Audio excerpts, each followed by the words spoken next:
Hey guys, so we're gonna start some work on my neighbor's E30 today. I think the goal for today, so I'm still missing some parts from SCP Euro. They should be here Monday. Like I mentioned before, there were some parts that were missing from the shipment. Got in contact with SCP, and of course, you know, they made everything right. They're shipping the stuff out just as I expected them to, so no issues. I think we're gonna start. We'll do the back brakes since I have all the parts for that. I've got the rotors and pads, so we'll just slam that out. I would like to get to the front control arms today.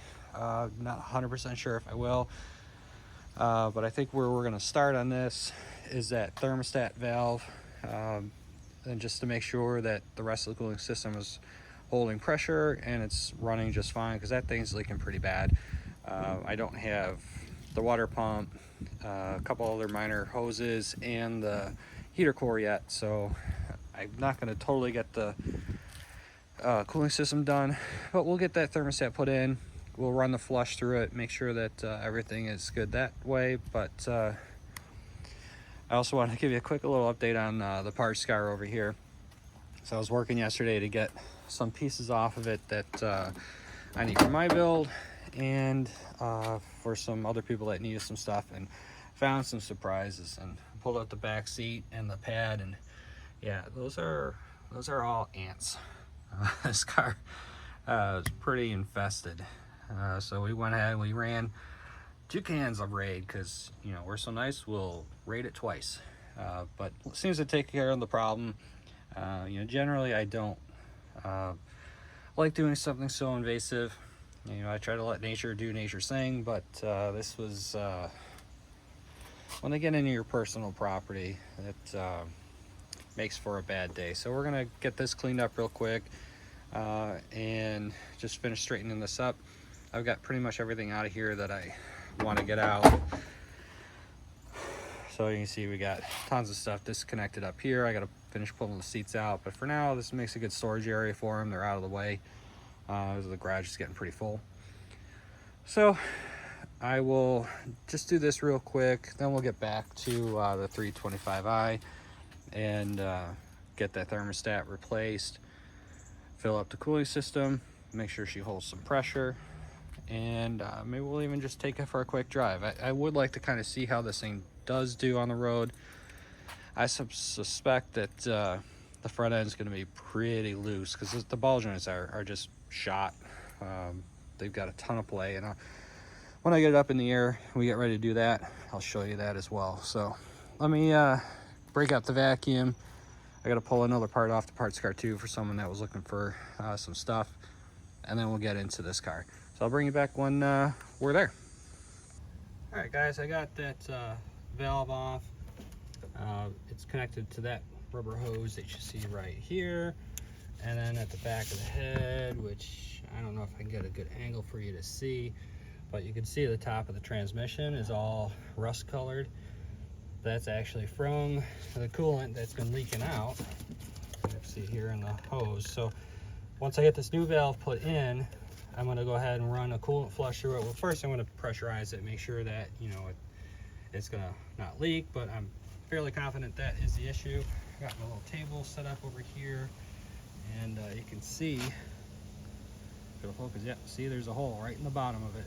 So it's definitely where she's been leaking. And here's the new valve, obviously with no hole. So I'm going to go ahead and swap this over. Now, this is not the correct arrangement, because the heater core is bypassed. So I'm just throwing this in for now, so we can make sure the cooling system holds water and pressure. I do have most of the hoses, water pump, thermostat, gaskets, and a new heater core ready to go in since the parts finish coming in on Monday. So this is the part number for that thermostat, 64118391926. And I don't know if this is, I think this is a genuine BMW, but I don't recall. I always try to get OE parts, or OEM, if not the BMW, you know, whatever they have at SCP Euro. And in fact, this is, you see it's got a BMW part number right on it. So this should last him another couple decades. So let me go ahead and get that swapped in, and we will go from there. All right, well, we got the hoses and valve back in place. Hose clamps are all tightened. I did notice some of those hoses are starting to bulge around the clamps. That's also a sign that they need to be replaced. Good thing I do have some on order. So we're gonna go ahead and start filling this up to the expansion tank, just with some good old-fashioned hose water. So we're gonna be doing a full flush and changing everything out with BMW coolant, so hose water for now is just fine. I'll let this fill up, and obviously my hose needs some attention. It's dripping all over the place. I don't know if the O-ring fell out or what. I didn't look when I put the nozzle back on.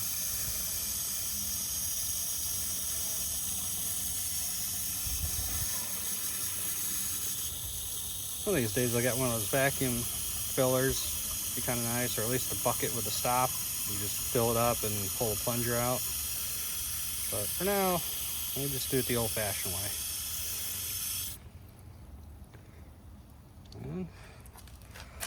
All right.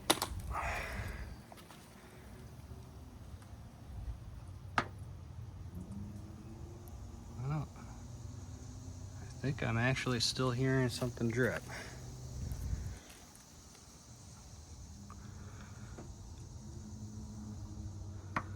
It's not dripping back here where it was. Trying to see if we're full enough, the water's going down or not. Let's take a peek under.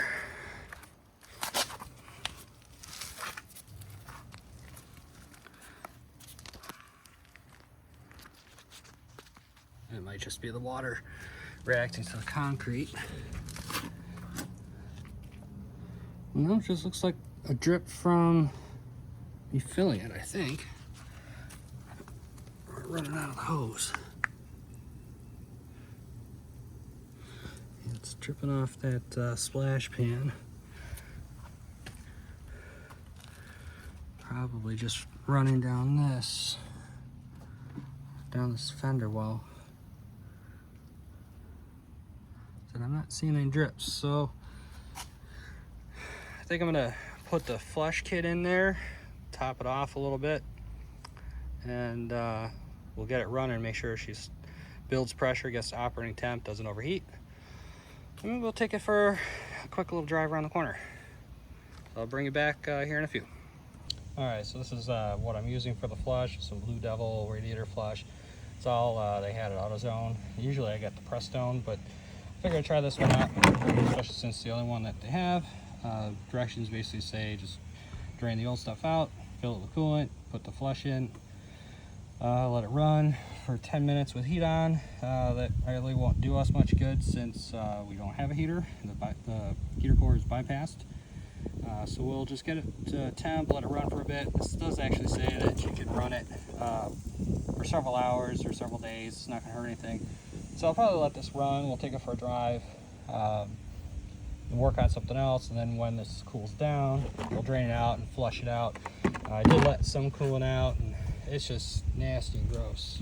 Really rusty colored. It's not chunky or anything, just rusty. So in the meantime here, let's go ahead and start this thing up. I checked again, I don't see any leaks. I'll get you here for a cold start. Neutral. Parking brake is on.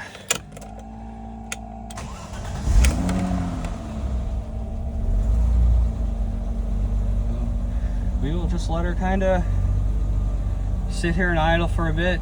Again, monitor for leaks, make sure nothing happens, nothing pops off, and that we don't overheat. So I will continue to work on that. As long as everything goes well, I'll take you guys out for a quick little loop. Alright guys, been running it for a little bit, idling here in the driveway, and temp is right in the middle, maybe just a hair past, which I don't know how accurate this gauge is or the sensors, but it doesn't seem to be overheating yet. So we're just going to take it for a quick little ride around the block. I'm going to try to bring you along. It's not the easiest thing to do. I don't have a stand in here for the phone, so let's out here. See how she does. We're just gonna go for a quick one around the local block here, just in case there is an issue that she doesn't get too hot. My driveway is really steep going in, so I'm going really slow. And yep, we're scraping. Oh. Alright.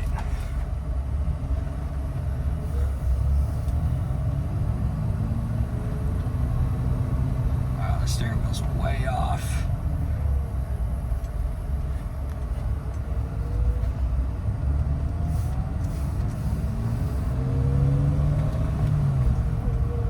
Temp gauge came down a little bit. Probably popping a few air bubbles out.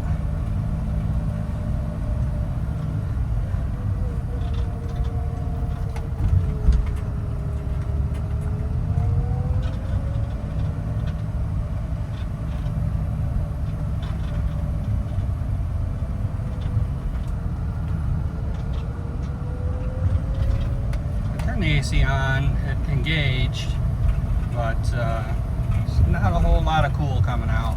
He did mention it probably needs a recharge, probably has a leak, so I'll have to take a look at that at some point.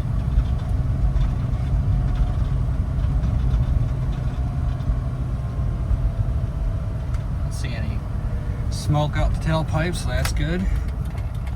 And we got a light bulb out.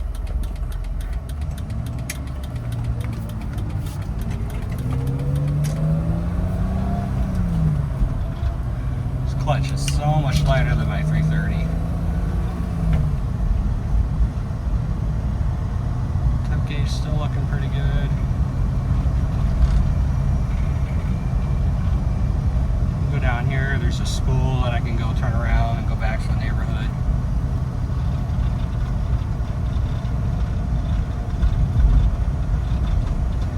Steering is pretty loose, but I kind of figured that those ball joints are just shot.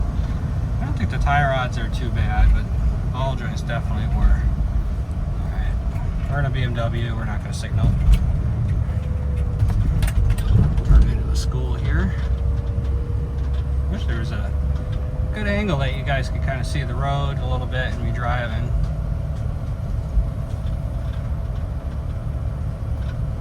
Let's go down here and make a loop. Oh god, yeah, they're loose. I can hear them over the speed bumps. Yeah, we'll go a long way around the school. These gears are a lot shorter than my 330 Ci as well. I was creeping just in third and it didn't have any trouble. I'd have to be in second in mine. But that thing's got 293 rear end. It was pretty tall.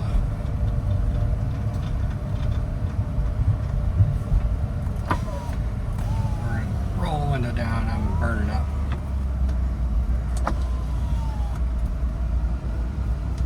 Hopefully it won't create too much wind noise for you guys.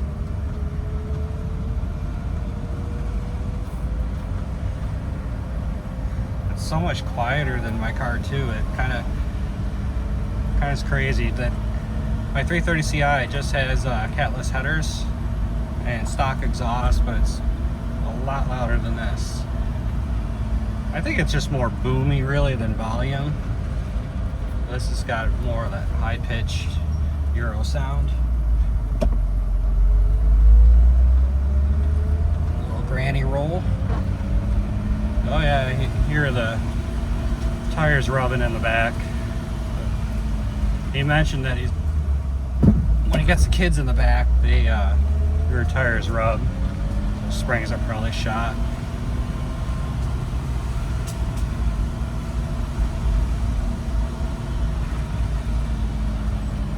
Left, going faster, yeah, because we're missing those front turn signals.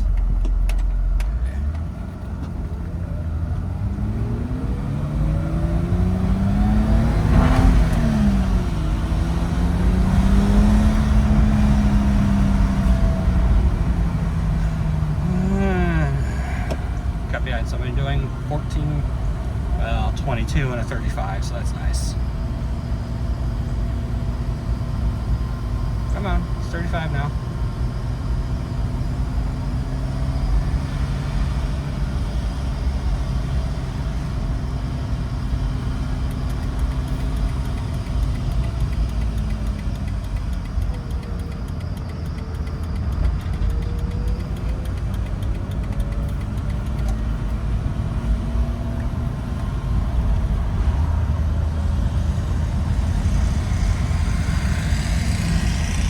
Temp is down a bit.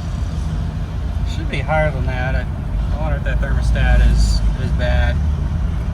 But we were going to replace that with the rest of the cooling system anyway, so it's not a big deal.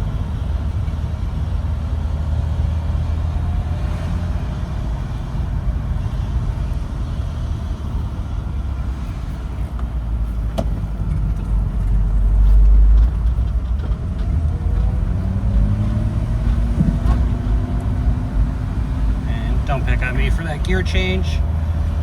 Try shifting, steering, and holding a camera at the same time. Alright. I really want to back it in, but I don't want to scrape the front end off. So, how do we want to do it? I guess we're gonna, yeah, we'll back it in. We'll just try to go real slow. Hopefully don't rip the front end off.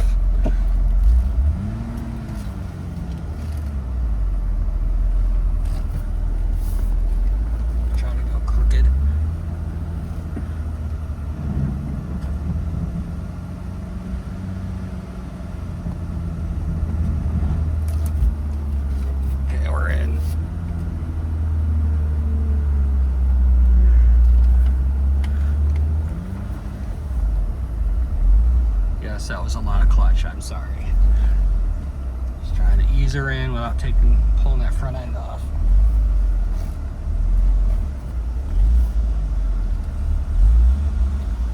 Alright, I think this is about a good spot. So I'm going to work on the brakes next. I'm sure I like this steering wheel. Like I said, the front end is pretty loose. It was cocked about here driving straight, but this hub is pretty big and I got to really reach for the signals. I don't think that's what it's normally like. Looks like he's got a pretty thick hub to make that wheel work. Let's go out and make sure we don't have any drips. Now we're back up to normal temp again. Makes me think that thermostat is probably sticking a bit, cooling off too much while we're driving.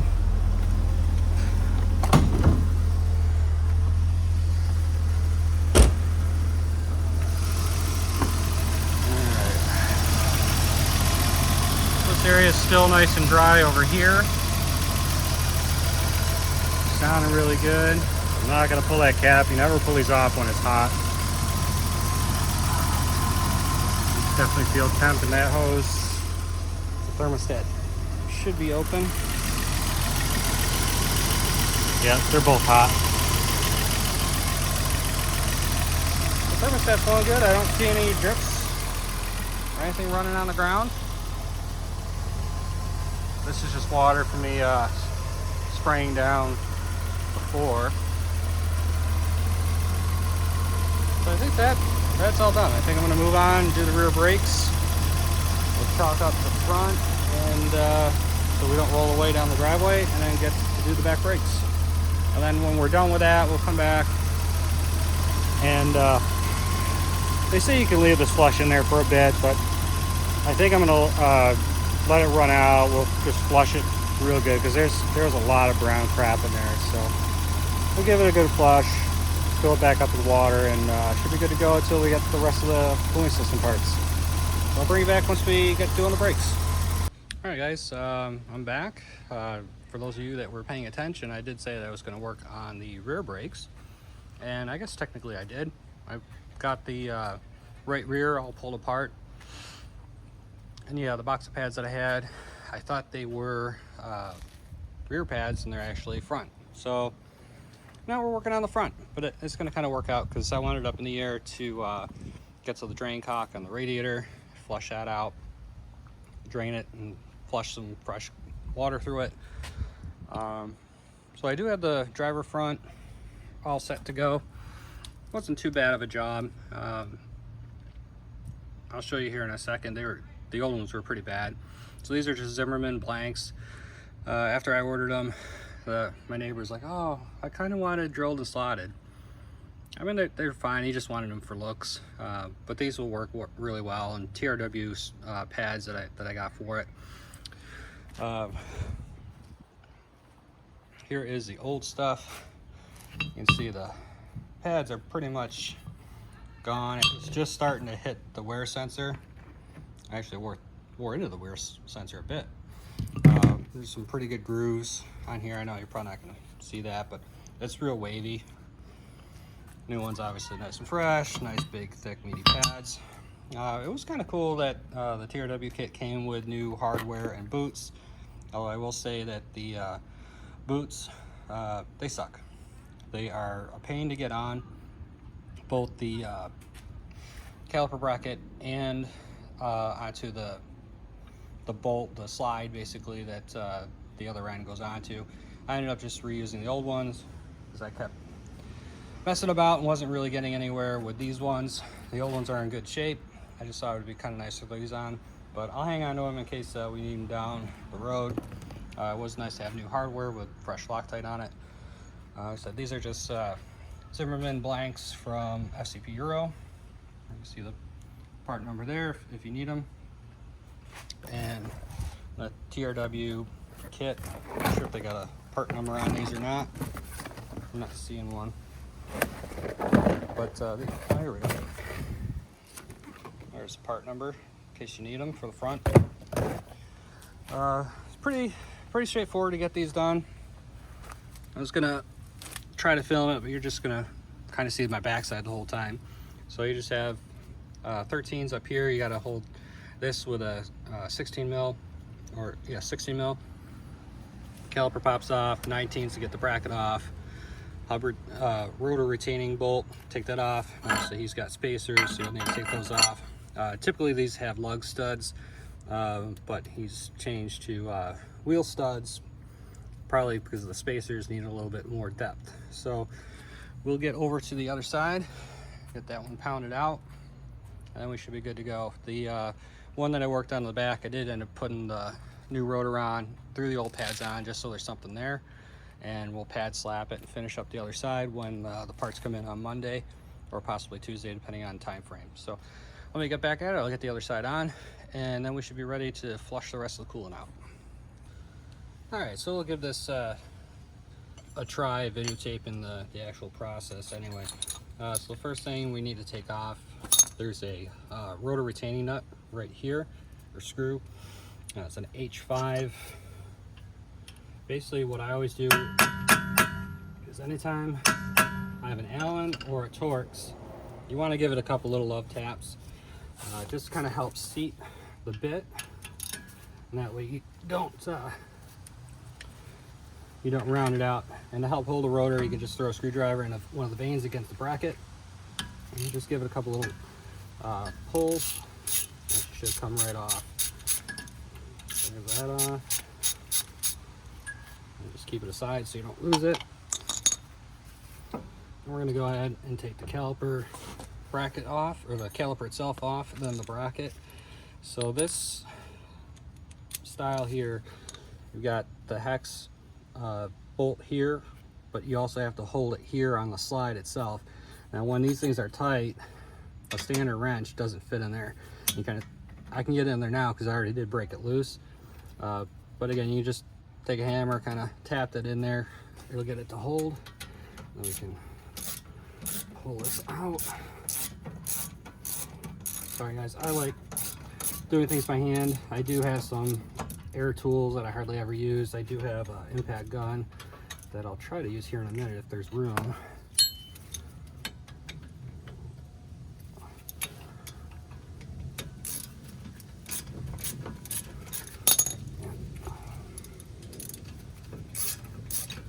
It is a little slower, but it's just what I'm used to. I'm not in a rush. I'm not trying to beat a clock, so it doesn't bother me. And this one wants to come right off. Oh, that's interesting. What is that? What is that? It's like some sort of rubber. I don't know if it's from the old pad. That's really weird. I've never seen that before. I've done a lot of brake jobs. Must have been either some brake quiet or something. Generally you want to kind of put the caliper up and out of the way where it's not going to fall and hang by the hose itself. So you can see these pads are spent. So So we'll definitely need that to be replaced. So the bracket itself is held on by 19 mil. Get the socket on my gun here. Already tightened it up to loosey.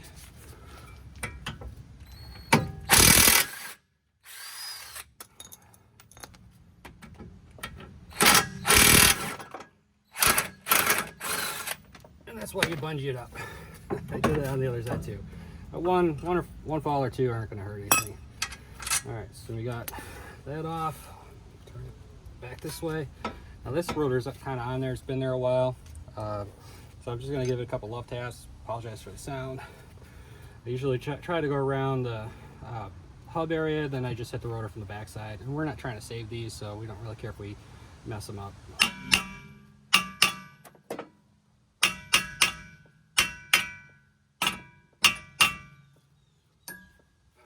Hold that while I get this on back. There we go. All right. My ears are ringing. How about yours? Sorry about that. So once I get that off, you guys see this hub is kind of gross, a little corrosion on it. I mean, it's nothing compared to what we see up north. Let's take, excuse me, a steel brush. We only really care about the surface where the rotor is going to touch. You don't want it to be any corrosion to be proud and helping or keeping the rotor from seating properly. So I'm just going to go around and clean that inner ring up where the rotor's going to sit, and then the mating surface up here. Again, I'm used to working on stuff from New York. This is clean.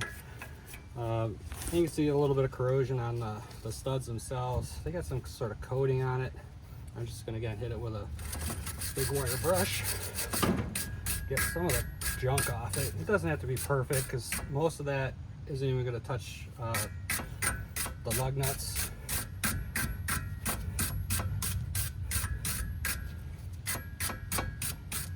Space is kind of used up by the spacer and the rotor itself. But I'm just trying to get some junk off it just in case there's some engagement into the insides as well. Yeah, it doesn't have to be perfect.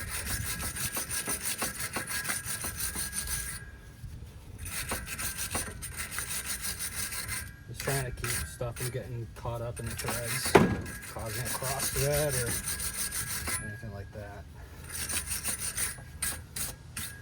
I'm going to follow it back up with a tighter brush here.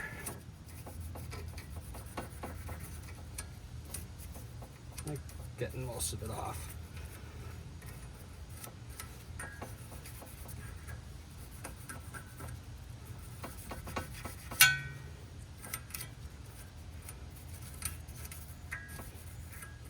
We're looking pretty good. So now this part's going to be controversial. It's not called for it, but I like to use a little never sees. Again, just from being up north, it just helps get them off. Not putting a ton on, just a light coating. You don't want so much that once we start driving, we're flinging it, and then the undercarriage looks like we ran over the Tin Man. And again, here's more controversy. I just throw a little on the threads. I know it affects torque values, but again, being from the north, you don't do this, you don't get this stuff off the next time, or you strip stuff out. We're just doing a light coating, just a wet coat. We're not putting big old globs, big old boogers of it. And if I see any spots that are boogered, I just go over and smooth them out. As we put the lug nuts on, it'll kind of even that out anyway. But we don't want to make a mess. It's a pretty car, we don't want Tin Man juice everywhere.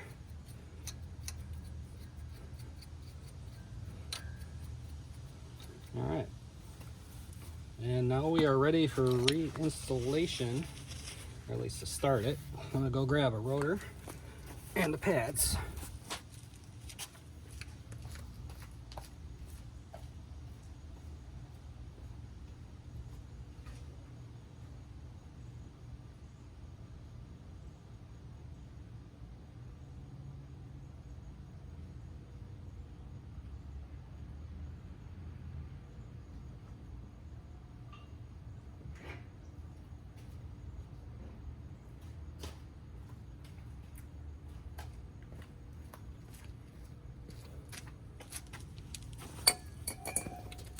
so these rotors do have a protective coating on them. You see just from handling them, they're a little growed up, so I'm just going to spray them down with some brake clean, wipe them off. Do the inside first.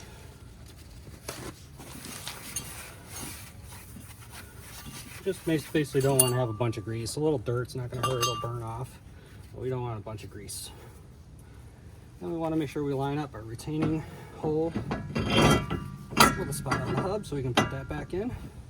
Don't worry about the handprints on the outside. Like I said, we're going to clean that off here in a second. And there is my retaining nut. Here we go.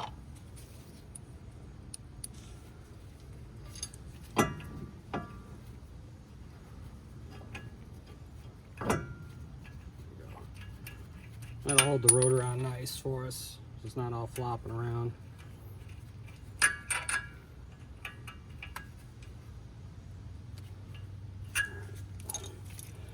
And we're going to go with Coolant. Click.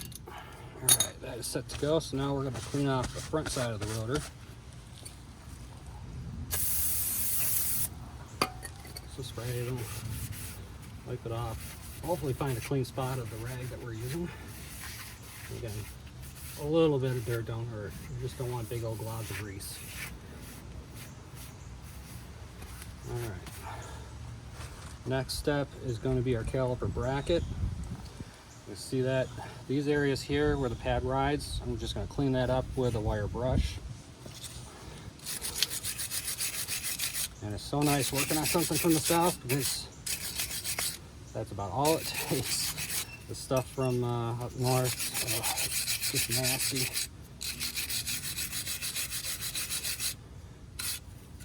That's all we're looking for. Then we're going to hit that with some brake caliper grease and pull out the old slides. I'm not replacing these boots. They're both in good shape. You just kind of twist them to get them off. I'm just going to wipe off the old grease and re-grease them.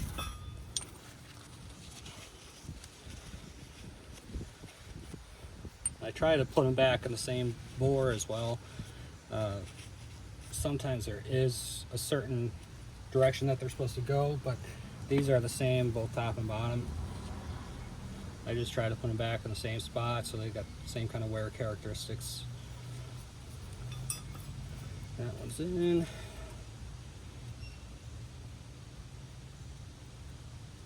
You don't have to put a ton, we just need a little bit on there so they slide in and out real nice and easy. And we're just going to take and push with our fingers to get that back on, that boot on. Easy peasy. The TRW ones I put on, like I said, they were an absolute bear trying to get those on this side and on the slide itself. So I'm not using them. These are still in good shape.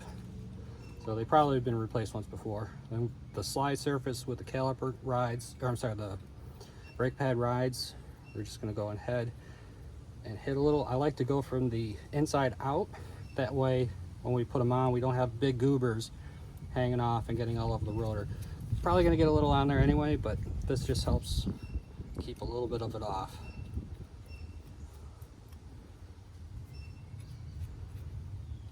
And this one's going to have some goobers because my brush got dry. So we'll just go in with a little rag on the inside edge. Just clean those off. Alright, put our bracket back on. Take our bolts. Doesn't matter if you start with the top one or the bottom one. I usually start with the top. Just start it, leave it loose so you can wiggle the bottom one around a bit. And get that one in. Alright, we're good there. Now we can torque it to spec. Click. Actually, let me rotate this out, get a little better angle at it.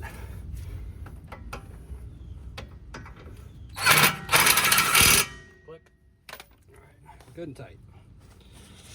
Alright, so we did get a little gross on the rotor. Let me spray that off again.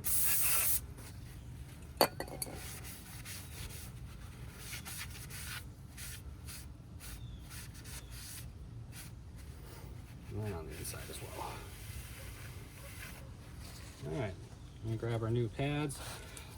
This side doesn't have a wear sensor, just the driver's side or left front. It's the correct vernacular. And the right rear have sensors. So just put a little dab just on the edges where they ride it on the caliper bracket. You don't need a ton. And take this and just slide it in place. All right, and let's get the other side. Again, just a little much. So just a little dab.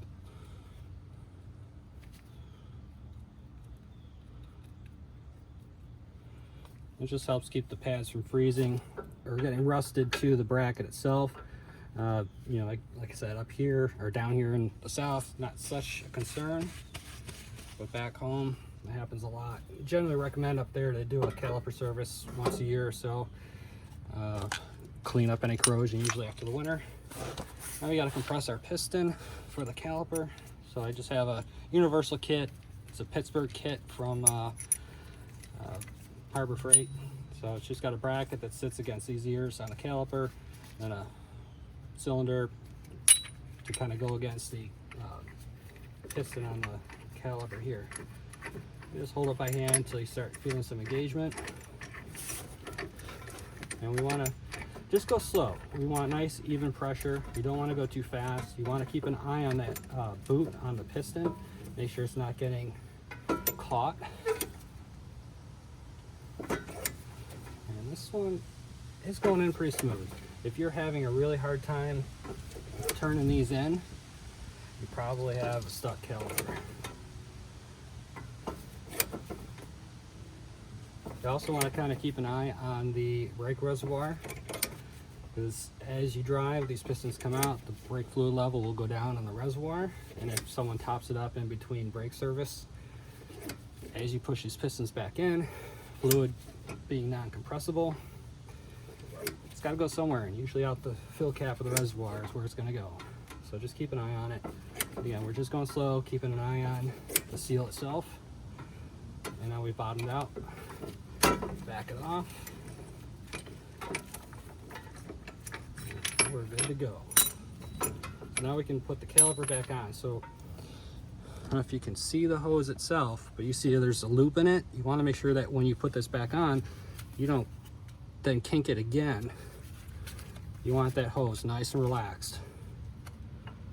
So we're gonna go ahead and get it started. Push those slides in a little bit, and it should fall right in place. So we can start our bolts here to hold the caliper in place. These are brand new hardware, brand new Loctite on it, which is nice. Again, just start loose so you can move the caliper around a little bit and get them started so you're not cross-threading.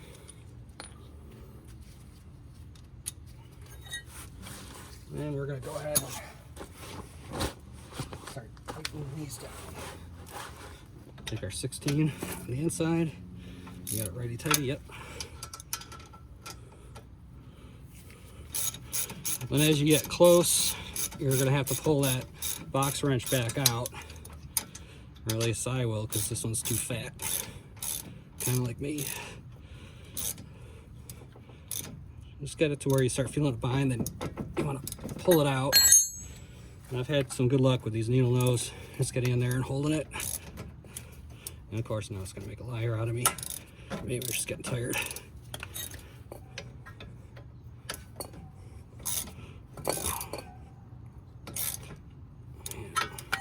I might have to get some needle nose vice grips to hold this. Yeah. All right, so I'll go get some vice grips for that one down there. I'll get this one tightened up most of the way.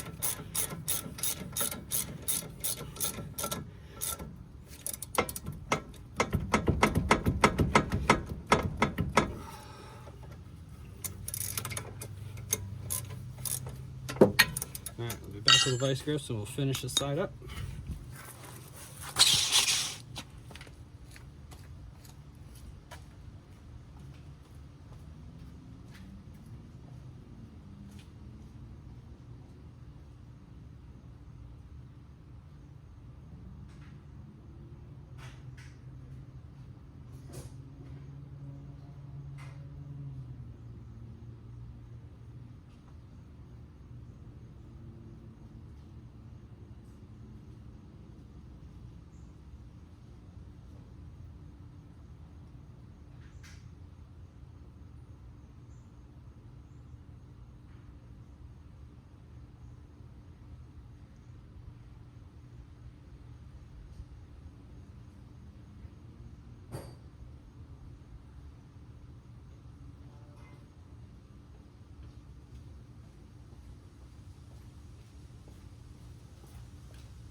see if these will work. They're all sticky and I want to clamp down. But maybe I can at least get a bite on it.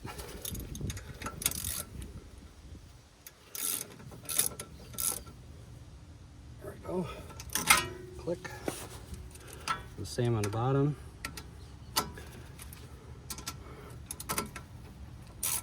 And that one wants to be a pain.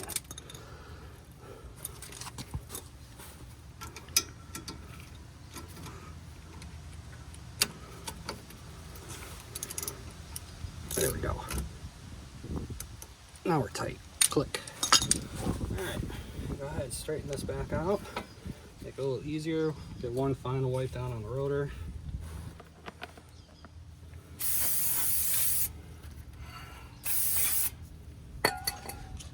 We'll splurge. We'll use a brand new fresh clean rag this time. Although my gloves are all dirty and gross, so back side. Alright, so we are good to go. Throw our little spacer on. Make sure you obviously put this the right way so the wheel fits on. You'll notice here, doing my third bit of safety, I've got jack stands, I've got the jack, and I've got a tire underneath. Even though I'm not going underneath the car, I'm putting all those pieces in place. So I don't want it to fall on me if I duck under and the thing comes down. Be safe, people. We got this tire over here and we get it mounted up.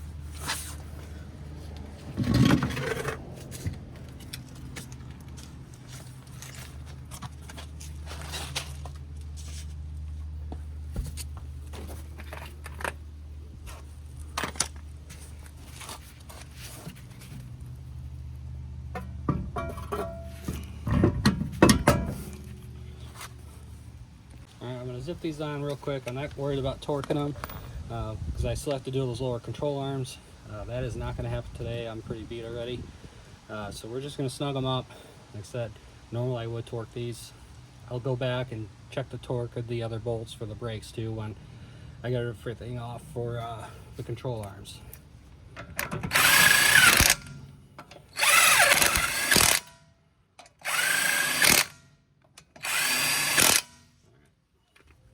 Good and tight. Then we put our little dress cap on. Just take your little Allen, find the spot where it goes. I start that there before I worry about trying to get the circle, the actual cap back in. And we're just going to do this one by hand, yeah, just by hand. So we don't need it to be super tight. It's not going to go flying off on us. We're not really going anywhere anyway. We got back brakes to do. We got to still do the control arm. Sorry guys, I'm getting tired. All right, so that is both front brakes done. We got half a rear brake done. I need to clean up. I don't think I'm going to do the rest of the cooling flush tonight. I think I'm going to leave all that stuff in there. Let it hopefully eating some of the rust, stopping the rust. And we'll flush it out tomorrow either before or after we do the control arms. Probably after, so I'm not laying in water in the driveway. That's never fun. So I will bring you back tomorrow when we get that all set. All right guys, I'm just gonna wrap this video up real quick. I didn't realize how long it was getting in the tooth. So I did actually get the parts in from SCP Euro. Got the rear brakes done. They're all set to go. So I'm just gonna call this video done. If you made it this far, I really do appreciate it. Love all the new subscribers. Love seeing some comments. So make sure you like, share, subscribe. We got a whole lot more work to do. You can see I got some stuff set up already on the table and a lot more in the garage. So we'll have a couple more videos on this car. So it just got a little long in the tooth. So we're going to end this one here. So again, thank you all for your support. Hope to see you in the next one.